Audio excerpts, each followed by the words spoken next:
What strategy do you have for doing your quotes? If you just respond as and when people are asking for quotes, then not only are you getting distracted all the time, but you're not making the best use of your time. So I'm back to the diary calendar layout now. And if you remember in the previous exercises, way back, we talked about the morning routine, we talked about putting your personal things in there, so you're blocking out, and then what's left. So let's say between 8:30 and 5 is going to be your working hours. Now, you control when you put the jobs in this scenario, whether it's a paper diary, whether it's this type of diary. But when you go on to doing online booking and automated calendars where people can book their own, we're going to actually cover that in a later section.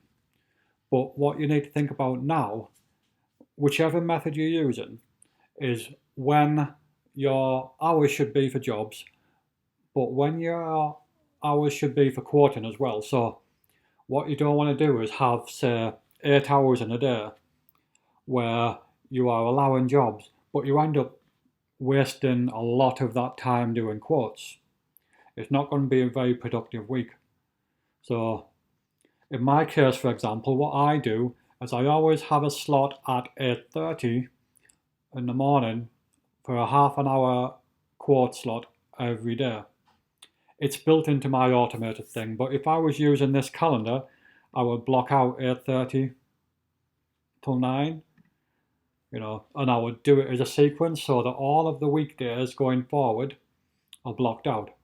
We went through how to set this up and repeat the events in the earlier videos, so if you didn't look at that one about the calendars, take a look back at it. So you can block them all out. Now, if someone wants a job that starts at 8:30, you're going to lose that quote appointment availability. And obviously, jobs are more important than quotes if you're full ahead. But if you're nearby, you might have a policy where you're just going to almost, it's kind of conditional on if you're nearby. You would squeeze it in, or you would just automatically say no to it all. You might have all 8:30, you might have, say, a Friday morning, 9 till 12, and that's all your quotes. You might do them on a Saturday morning for a couple of hours, but you need to decide what your policy is going to be as the main kind of rule.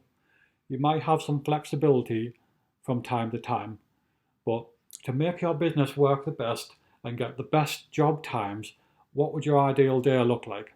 Have a think about that. Start marking it out. Start putting a line in your diary to say this is quote times, whatever it is, and then you can overlay it with the actual details as you fill them in. So have a think about your quote times and availability. You want enough time to be able to get through the quotes that need a visit, as opposed to the simple quotes that you can give over the phone. But you don't want to be taking up too much time with quotes. You'll end up only having half a week's income